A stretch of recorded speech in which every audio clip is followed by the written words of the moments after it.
Okay, number 6 on page 509. Right, first part is to show the reduction formula.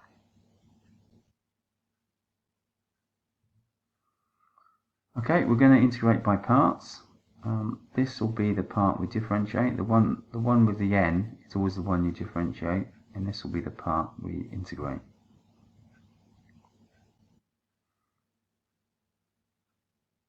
Okay, so I've differentiated the 1 minus 2x to the 4 to the power of n and integrated the x. Okay, using integration by parts, there's my uv minus the integral of v du, or there's v, and there's du by dx. Okay, limits 1 and 0, and you need to put the limits in here as well.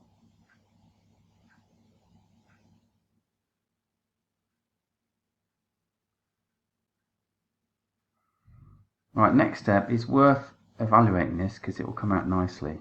Okay, so let's do that straight away. If you sub 1 in here, you'll get 1 minus 2, which is minus 1. We get minus 1 to the power of n, or multiplied by a half. Okay, and then if you sub in 0 here, you'll just get 0. Okay, so it's just minus 1 to the power of n times a half, which is looking pretty good because we got a minus 1 to the power of n there. For this bit, we can take the constants out. We've got a minus 8 times an n divided by 2. Okay, so that's minus 4n. So if we take that out, we've got a minus 4n, which is a plus 4n. That just leaves us to multiply the x squared by the x cubed, which is x to the 5. Okay, so we have this. Okay, the problem here is integrating this. Okay, the problem is we don't have a common factor of 1 minus 2x to the 4. That's what we'd like, really. But what we're going to do, we're going to force it to have that factor. So we're going to factorise x to the 5 and force it to have a factor of 1 minus 2x to the 4. Okay, so what are we going to put here? So we want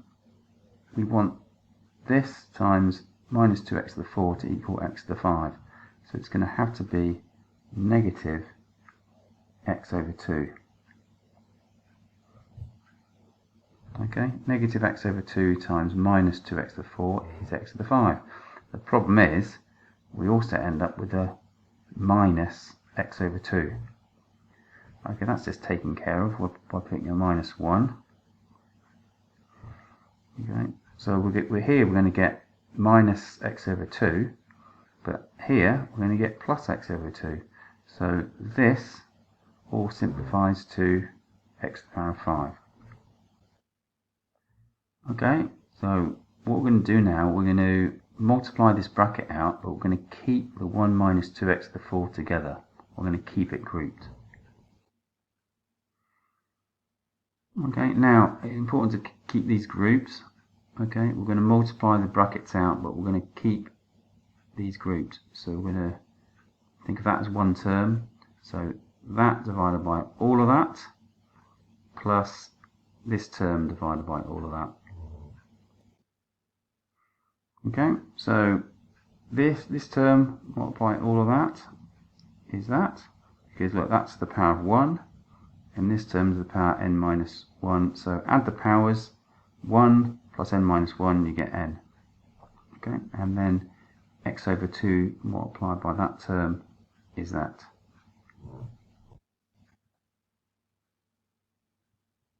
And if you look at this, we have we can separate this into two integrals. Okay, if we take the half out, we're left with minus in. Okay, and this one is the integral of n minus 1. So here I've taken the 2 out, so 4 divided by 2 is 2, that's why we get the 2. So here we got 2n times negative in, which is minus 2n in. And here we've got 2n times in minus 1. Okay, so take this to the side and factorise it. You get in open brackets 1 plus 2n. Okay, and divide both sides by 1 plus 2n, and you have what you got here. Part B, find the exact value of I4. I think that's the easier part. You just sub in n as 4 into this equation, okay, and you'll end up having to work out the integral of 3, and then you can sub 3 into the formula to work out the integral of 3, and then you'll be left with the integral of 2, and so on.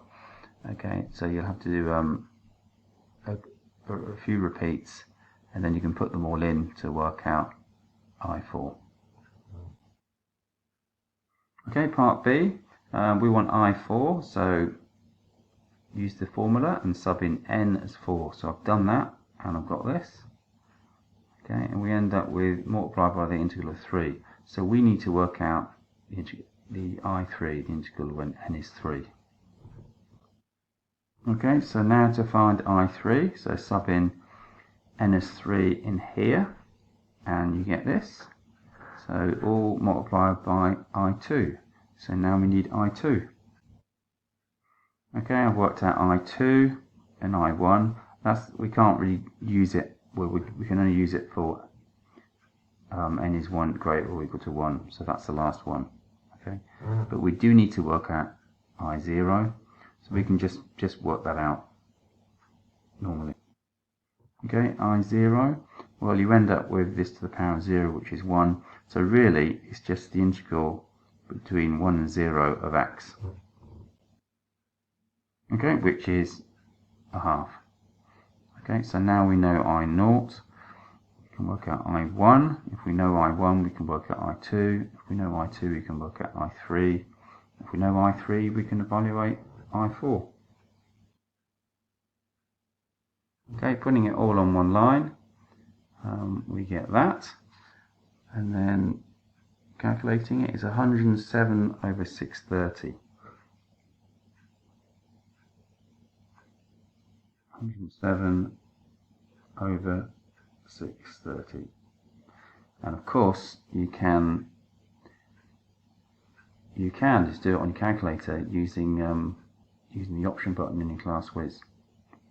Okay.